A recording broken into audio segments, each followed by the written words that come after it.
অডিয়েন্সৰ ৰেসপেক্টেড এটা ৰেংক, যিটো ৰেংকত আমাৰ লাইফত ইম্পেক্ট পৰে। কিহৰ ইম্পেক্ট? সাকসেছৰ ইম্পেক্ট। আমি এটা ৰাস্তা পাওঁ, যিটো ৰাস্তাৰে আমি হয়তো আৰু বহুত দূৰলৈ আগবাঢ়ি যাব পাৰিম, বহুত মানুহক সহায় কৰিব পাৰিম, আমি এক লাইফ চেঞ্জিং হোৱাৰ আমি নমুনা দেখাব পাৰোঁ। আমাক কিছুমানে ফলো কৰিবলৈ, আমি যেতিয়া আমাৰ জীৱনত ইম্পেক্ট পৰে, আমি যেতিয়া সাকসেছ হওঁ, তেতিয়া আমাক ফলো কৰিবনে নাই?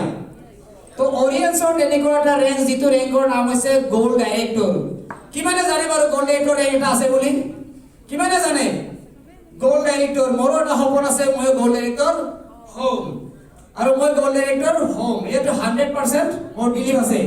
তো মই এইবাৰ মঞ্চলৈ শ্বেয়াৰিঙৰ কাৰণে 5 মিনিটছ সুইট এণ্ড সফট শ্বেয়াৰিঙৰ কাৰণে মই গোল্ড ডাইৰেক্টৰ ওয়েলকাম কৰিম। আপোনালোক থিয় হৈ মোক সহযোগ কৰক, একবাৰ জোৰদাৰ হাত চাপৰিলে মই ওয়েলকাম কৰিম gold director. Gold director, yes, খারা আমি আমার জোরদার আছে, আমরা ওয়েলকাম করি gold director mister Krishna Upadhyay. Yes, मैं मिस्टर को वेलकम करता हूं स्टेज पर शेयरिंग रखने के लिए। Yes, thank you sir, thank you. Good morning audience. सबसे पहले आप लोगों को बहुत बहुत शुक्रिया, आप लोग इतना दूर से ये मीटिंग ट्रेनिंग प्रोग्राम लेने के लिए आया है, खुद के लिए जोरदार ताली होना चाहिए।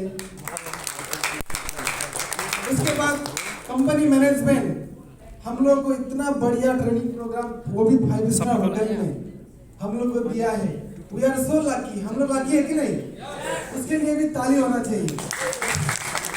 तो अभी डॉक्टर मैडम ने इतना बढ़िया प्रोडक्ट